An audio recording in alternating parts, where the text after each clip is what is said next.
பெரும்பாலான கம்பெனிகள் இன்டர்வியூ ப்ராஜெக்டை மங்களகரமாக மஞ்சள்லேருந்து ஆரம்பிக்கும் மாதிரி மங்களகரமாக ஆப்டியூட் டெஸ்ட் வச்சு தான் ஆரம்பிப்பானுவோம்.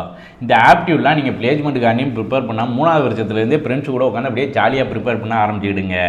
உங்களுக்கெல்லாம் இந்த ஆப்டியூடு வெர்பல் லாஜிக்கல் ரீசனிங்னு கற்றுக்கிட்டதுக்கு கூகுள் ஏஐ சாட் ஜிபிடின்னு 1008 லொட்டு லொச்சுக்கெல்லாம் இருக்குது. ஆனால் எங்கள் காலத்தில் இதுக்கெல்லாம் எங்களுக்கு இருந்த ஒரே தெய்வம் மச்சான் ஆர்எஸ் அகர்வால், தெய்வம் வச்சு சகுந்தலா தேவி.